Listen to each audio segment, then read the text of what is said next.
Today we're going to take a look at successful ways for managing data as it relates to using Infor CRM. One of the keys to managing data successfully in Infor is maintaining the account structure that already exists in most cases. So today's example will take a look at adding new contacts to existing records and how to do that well.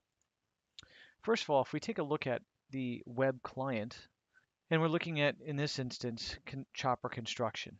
In this use case scenario, we've gone and visited the customer, and when we went to the customer, we managed to meet a new contact, particularly the CFO. As you may notice in this list of contacts within the web client, there is no listed CFO.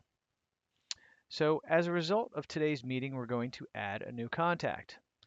By that, we're going to click the plus sign here on Insert New Contact, and by default, by adding a new contact to the system, that contact will automatically inherit all of the existing account level data. All we have to do is add 4 key fields. In this case, we met Sam Banks. His email is bank@ccmanagement.com.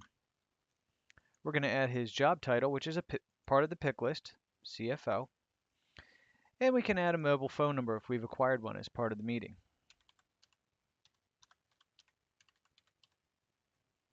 And hit save. And that's it. Sam's now part of the system. He's tied correctly to the account. He's listed as the CFO. So in 4 simple data fields, name, title, phone number, and email address is all that's required to add a new contact to an existing account. And that's using simple text typing into the system. Next, let's take a look at the scenario of what if I get an email. In this instance, we've gotten our email, and we're looking at XBAR here on the side. That's our Outlook integration for CRM. By clicking on this new email from Brittany, you can see that she's asking some questions through the email. What you may notice though over here is her card is void of data. So for example, if I go to this Scott Wolf record, you'll notice his record is full of data, showing that he's connected to an existing account. In the case of Brittany, she is not in the database as indicated by the absence of data. So what we're going to do is we're going to take Brittany's signature and drag it over to XBAR and release that. It will now offer to create a new contact. And by choosing new contact, it will give us the opportunity to select the existing account. In this case, we know Chopper Construction is an existing account, so we'll click the lookup and type the word CHOP. Hit search, and we forgot a letter. And sure enough, we found Chopper Construction, existing account. We'll select that one and click OK. At the time that we select this contact and account matching account record, it is offering to give us the system known address to this account.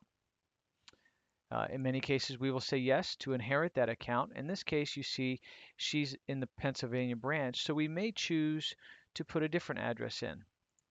In any event, if we click OK, as you will notice now, that standard address has been inherited by this contact record. If we choose to then go in and edit those fields, we may, but in this case, we're just going to hit save.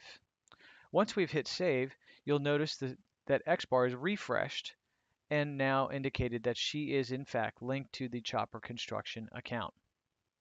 By clicking on the Go To button here from the record, we will then navigate from XBAR directly into the Chopper account and to the Brittany Payon record. As you notice, she's tied to all the data, and we didn't have to type in anything. It was a simple drag and drop and a lookup. By clicking through on Chopper Construction, we will now see that Brittany has been added into the database successfully, just as well as Sam Banks, who we just added through the web client. In our last example today, we're going to take this out to the mobile device.